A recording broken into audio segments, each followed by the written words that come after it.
Y'all, it's Pink. I got another story for y'all.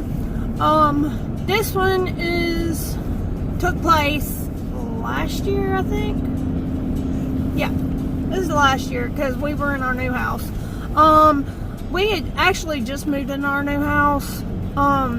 And one morning, well, at our new house, I have to bring our kids to school every morning because we live just outside of the school district.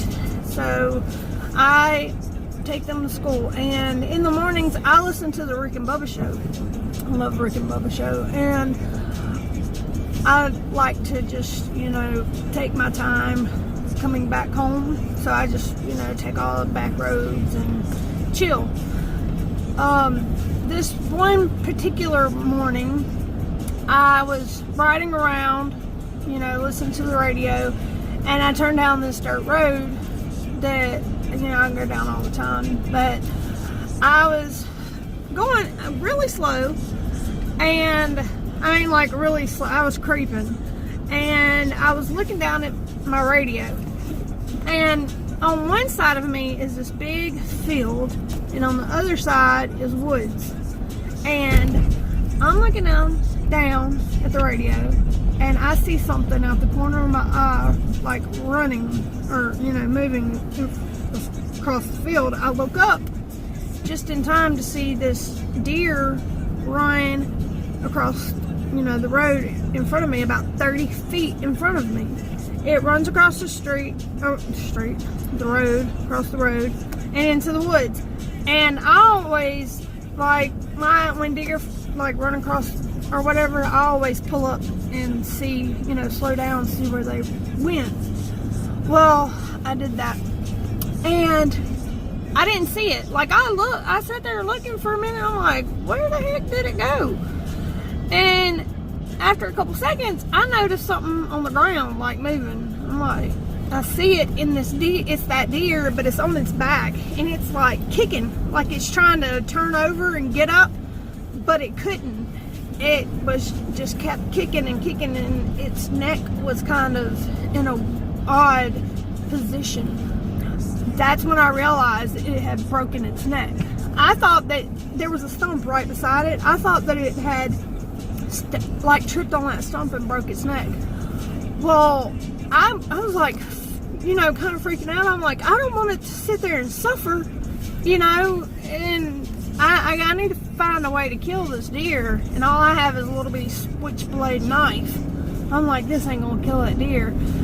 So I'm trying to figure out what to do, and I kid you not even 5 minutes later, that deer is dead, stone cold out dead. So I walk over there, and that's when I realized that there's a fence, it's not chicken wire, it's kind of like the fences that they use on goat pens, the square fencing, or I don't know what exactly it's called. It's not chicken wire, but it was that kind of fencing there, but it was camouflage because it was in the woods. That deer had ran head first into that fencing and failed, and broke its neck. So I started dragging it out of the woods, and about that time, here comes a truck full of guys. It was 2 trucks actually, and they were moving some stuff because they had trailers on the back of their trucks with all kind of household junk. Well, they pull up, and they're asking me what happened, and I'm trying to tell them, and one guy's like, oh, you killed a deer on my property, and trying to act all big and tough, that's his property, and I knew that wasn't his property. He was just, giving me a hard time, and he was, in the end, I knew, he was joking around, but, they were hinting that they wanted to take that deer. They were like, so what are you planning on doing with this deer? And I'm like, and at that time I had a Yukon. I was like, I'm going to throw it in the back of my car, in the back of my Yukon, and I'm going to take it to the house. But I don't want it to come back. I want to make sure it's dead. I don't want it to start start kicking and going crazy in the back of my car while I'm going down the road.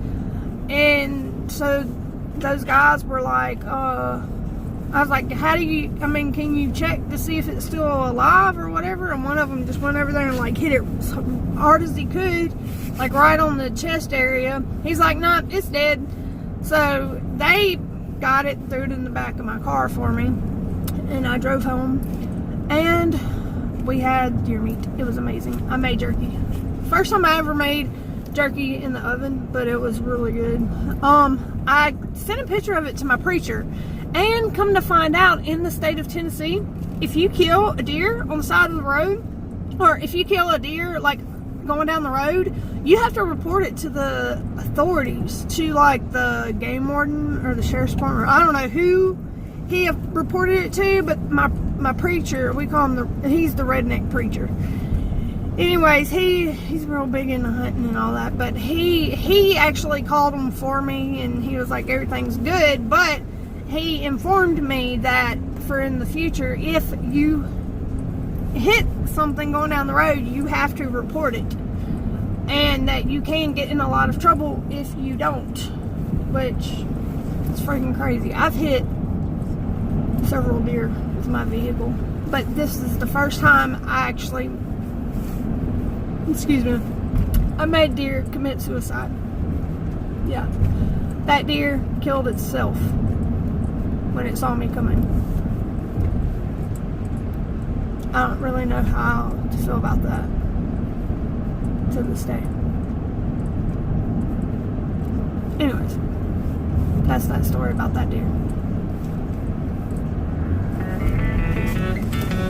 She's a small town girl with a smile of gold that'll take you away to a better place your breath will take. My heart for you, babe. I can't seem to let you go.